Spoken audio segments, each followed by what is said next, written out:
In this video, I'm going to guide you through fixing the issue where Discord won't open or start on your computer.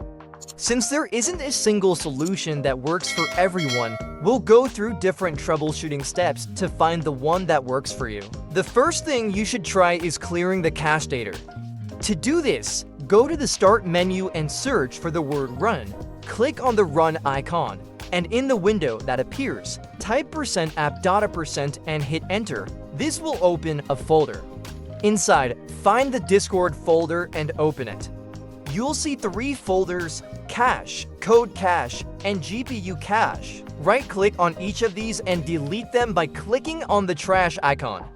If you can't delete the folder, it might be because Discord is running in the background. To close it, press Ctrl+Alt+Delete and open Task Manager. Search for Discord, right-click on it, and select End Task. Afterward, go back to the folder and try deleting the files again. If this doesn't solve the problem, the next thing to check is if you're running Discord with administrator permissions. To do this, go to your desktop, right-click on the Discord shortcut, and choose Properties. Then, go to the Compatibility tab and make sure both Run this program and Administrator and Disable Full Screen Optimizations are checked. Click Apply and then OK to save the changes. If Discord still isn't opening, we'll check your system for corrupt or missing files.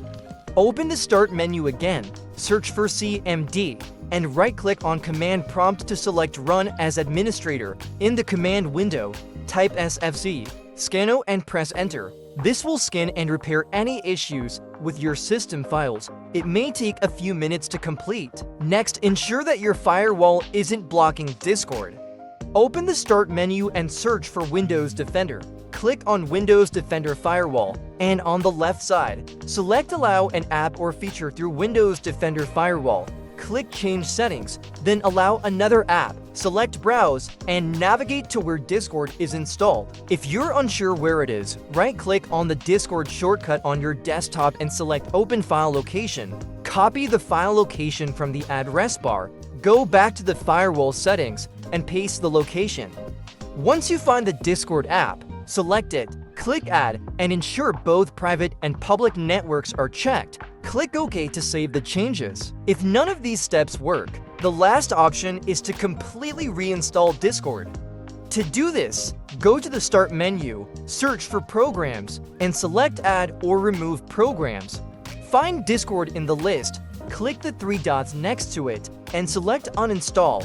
Once it's uninstalled, go to discord.com, download the latest version for Windows. I hope one of these steps helped you fix the issue. If you're still having problems, leave a comment below and I'll try my best to assist you. If this video was helpful, please like and subscribe for more troubleshooting tips. See you in the next video.